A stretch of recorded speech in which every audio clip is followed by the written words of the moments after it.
گوشت بانٹنے میں بھی بعض لوگ تو واقعی عزت کے ساتھ دیتے ہیں اور بعض جھڑک کر ڈانٹ کر ذلیل کر کے، اچھا نہیں بھی دینا تو اس کو بار بار آ جاتے ہو، اچھا دیا بھی نہیں دل بھی توڑ دیا۔ قرآن پاک کی ایک آیت مبارک ہے، سبحان اللہ، واہ واہ، کیا وہ بھی اسی دینے کے حوالے سے ہی ہے۔ وہ فرمایا قول معروف و مغفرۃ واہ واہ خیر من صدقۃ یتبعها اذی۔ واہ واہ، اللہ، فرمایا کہ اچھی بات کہہ دینا اور معاف کر دینا یہ اس صدقے سے بہتر ہے کہ جس صدقے کے پیچھے تکلیف دینا۔ اللہ، کہ ایک آدمی نے صدقہ دیا اور جسے دیا اسے تکلیف دی،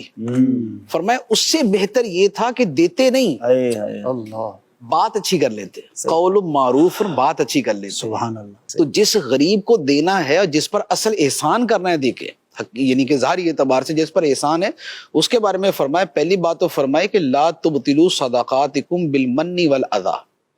کہ اپنے صدقے باطل نہ کرو احسان جتلا کے اور تکلیف دے کے۔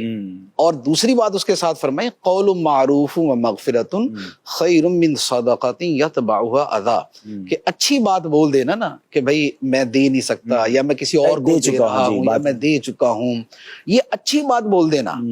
یہ اس صدقے سے بہتر ہے کہ جس صدقے کے بعد جو ہے نا وہ تم ایزا دو۔ ہمارے رشتہ داروں میں اللہ کی رحمت سے ہی تھا کہ ماشاءاللہ انہوں نے کیا کیا کہ انہوں نے گوشت بانٹنے کا بھی اہتمام کیا اور جو گوشت لینے آ رہا تھا اس کو عیدی بھی دے رہے تھے کہ بھائی وہ آیا بھی تو ہے نا بیچارہ، کوئی ٹرانسپورٹ میں آیا، پیٹرول اسکوٹر میں ڈال کے آیا، گاڑی میں بس میں آیا، تو اس کو انہوں نے تھیلی کے ساتھ انہوں نے باقاعدہ ایک پلان بنایا ہوا تھا کہ میں ہر گوشت لینے والے کو عیدی بھی۔ یہ ایک اچھا ٹرینڈ جو ہے نا یہ کچھ سالوں سے شروع ہوا ہے یہ کہ لوگ جو ہے نا وہ بہت بڑی تعداد میں قربانی کرتے ہیں، یعنی بعض لوگ ایسے ہیں کہ 50 گائے کرتے ہیں۔ ایسا ہی ہے یہیں پر یہ میں یہاں کراچی کے کئی علاقوں میں جانتا ہوں،